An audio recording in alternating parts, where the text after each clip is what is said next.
baha diri karon, baha diri Davao, baha sa Manila, baha sa laing lugar.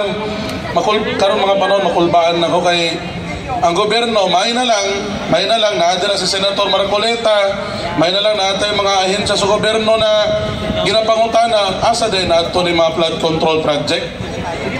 Nahimo na kunsa ba sa tong kanta ni Cup of Joe, multo nga ghost project na tanan ba. Sa una ginakahambog nila 5,500 sa flood control project na human aning admin. Ang sunod na po naala na dira na overwhelm lang. Shout out sa Reaction Vlog YouTube channel. Please like and subscribe. Mabuhay kayo.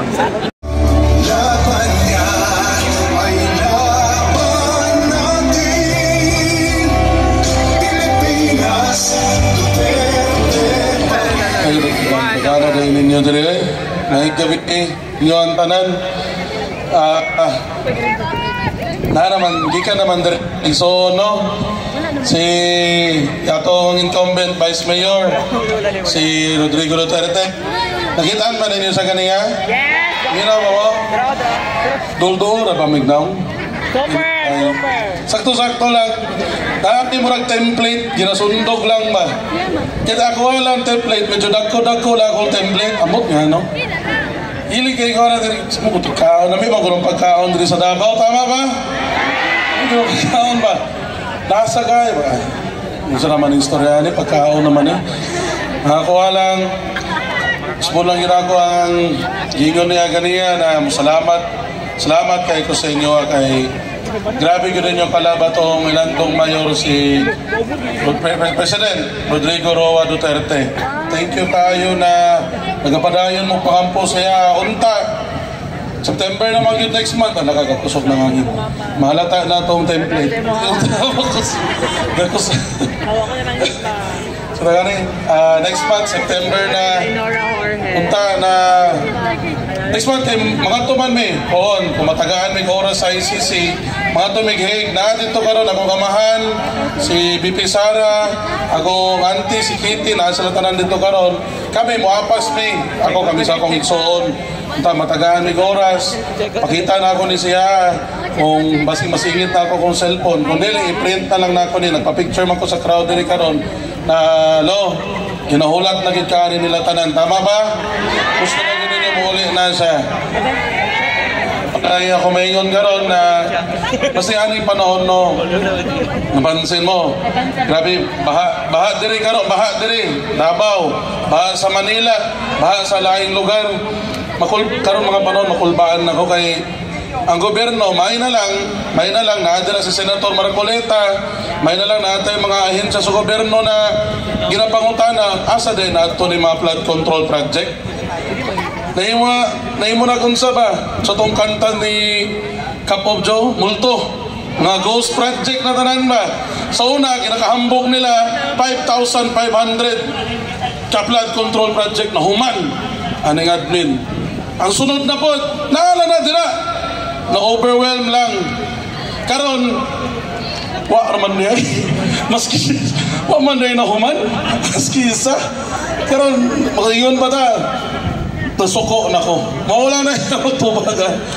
Pero sige lang nano makulbahan ko kada na nga na iso kada na naatay makita na dili ta magibuhat sa gobyerno buhato na po na nila pangitao na po migmali kato mga sabungero itudlo na po balik sa umuha ko unsa na po sunodanin nila si kadugayan di namin mo ato mighig di namin paulion na nabuwang na layo-layo pa ang lakaw ato mahinda pikas kanto mao na salamat na lang kita karon kay gina-question na ang gobyerno dito mo sugta na kanang ani lang wala inyo normal dili ni tama. Hello. Dapat mamalit ang bagong microphone. Doon siguro ko din siguro. Hina yaman ang Bluetooth. Dire. Ay di okay na, di okay na. Malit na tag bagong microphone. Paspas kayo action sa aning gobyerno ani. Dili bitaw.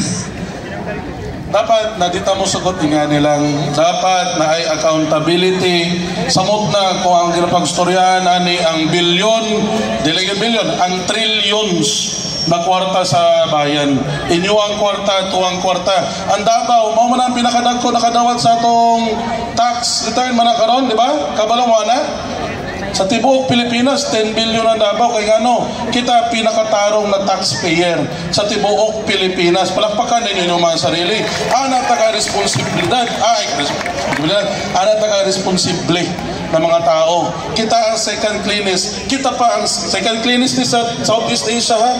Kita pa yun ang fourth safest sa Southeast Asia. Kita pa tarong mo bayan ng buwis. Karon dapat kita yun dapat ang number 1 masuko. Kaya ano? Kita naging number 1 nagabayan ng buwis na syudad. Wa pa tagabalo asa gaadto ang kwarta.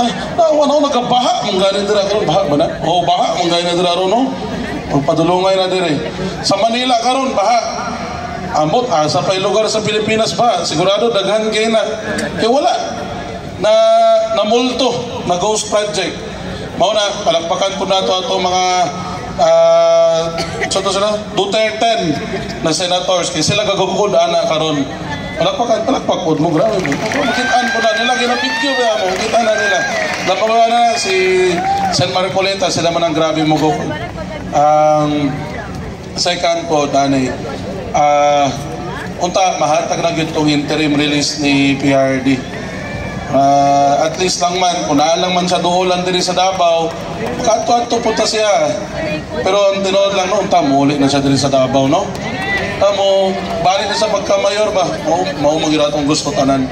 So, ang ako na lang, dinanihan nyo, kay kabalo ko, maski hanyoon ako dili, buhaton yan ko ninyo. So, ako na lang, padayo na lang tag pagampo, padayo na lang tag gulat kay PRD. Pero tanaw na ako, hapit na yun eh. Hapit na sa muli. Nga may antos ka lang yun. Tama ba? Padayon ba ta? Yeah! I-free! PRD na! Dagan kayong salamat sa inyo ang tanan. Gikan sa kuha, gikan sa muang pamilya, gikan kay BP Sara, murag amot kung padulong na si Mayor Bastay karon. Siguro, pasinala sa roller coaster, nagulat na mahuman ako. Dagan po salamat gikan sa akong papa, of course, akong igsoon, wala namin nag-abot. Dali-dali siguro to. Salamat po gikan siya. Dagan kayong salamat sa inyo ang tanan. Thank you. Once again, ladies and gentlemen, Congressman Omar Vincent Duterte of 2nd District of Davao City. Dagang salamat kaayo. Okay. Ang ganda ng sinabi ng ating congressman. Kaya naman, muli natin isigaw! Bring Duterte home! Sabay-sabay! In 3, 2, 1! Bring Duterte home! Bring Duterte home! Bring Duterte home!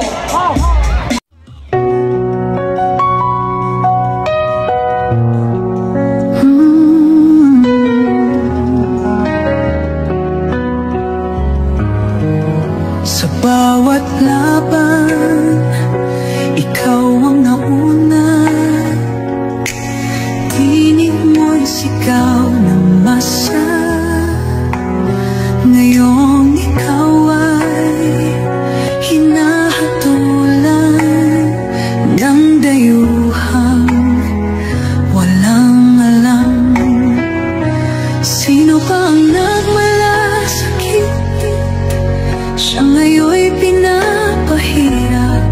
Pilipinas ay lumuluha. Hustisyang sigaw ng madla.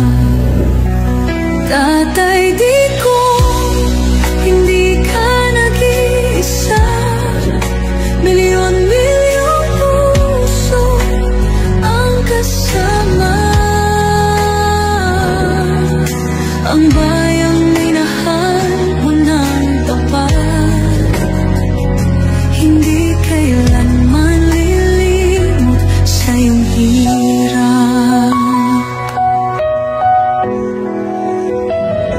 Ilang taon mong isinakripisyo, kapayapaan, kaunlaran para sa Pilipino. Ngunit ngunit ngayon'y dinadala sa dayuhan. Parang wala nang saysay ang paglaban.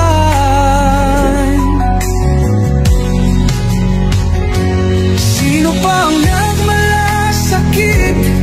Siya ngayon'y pinapahirap, ngunit hindi ka naming bibitawan. Katarungan ang aming ipaglalaban. Tatay Digong, hindi ka nag-iisa. Milyon-milyong puso ang kasama. Ang bayang minahal mo ng tapat, hindi kailanman lilimot sa iyong hirap.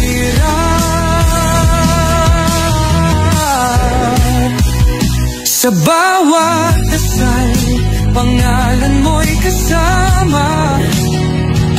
Sa bawat sigaw, pangalan mo'y buhay pa. Hindi ka susukuan ng bayan, ipaglalaban ka ng sambayanan. Tatay Digong, hawak kamay nating ipakita ang pagmamahal ng bawat Pilipino sa'yo. Ang laban mo'y laban din namin, hanggang hustisya ay makamit natin. Hindi ka nag-iisa, Tatay Digong. Yan ay di matutunaw kahit anong unos, kahit anong pagsubok.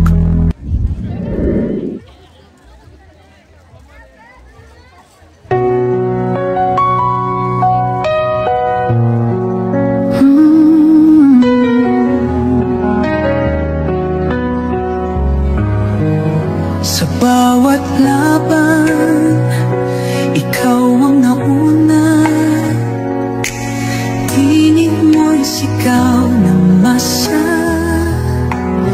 Ngayong ikaw ay hinahatulan ng dayuhang walang alam. Sino pa ang nagmalasakit? Siya ngayon'y pinapahirap. Pilipinas ay lumuluha, hustisya ang sigaw ng madla. Tatay Digong, hindi ka nag-iisa. Milyon-milyong puso ang kasama. Ang bayang minahal mo ng tapat, hindi kailanman lilimot sa iyong hirap. Ilang taon mong isinakripisyo, kapayapaan, kaunlaran para sa Pilipino.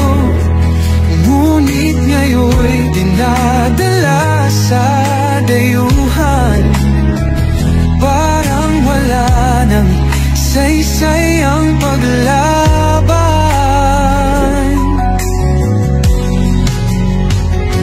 Sino pa ang nagmalasakit? Siya ngayon'y pinapahirap, ngunit hindi ka naming bibitawan. Katarungan ang aming ipaglalaban. Tatay Digong, hindi ka nag-iisa. Milyon-milyong puso ang kasama. Ang bayang minahal mo ng tapat, hindi kailanman lilimot sa iyong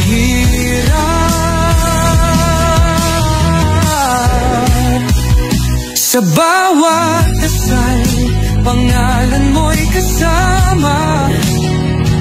Sa bawat sigaw, pangalan mo'y buhay pa.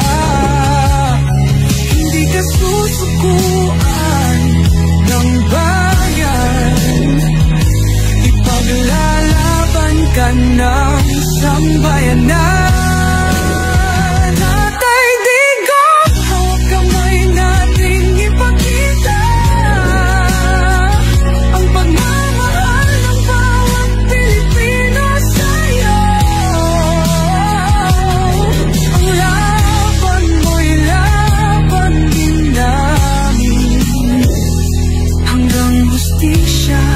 Ay makamit natin, hindi ka nag-iisa. Tatay Digong na'y di matutunaw. Kahit anong unos, kahit anong pagsubok.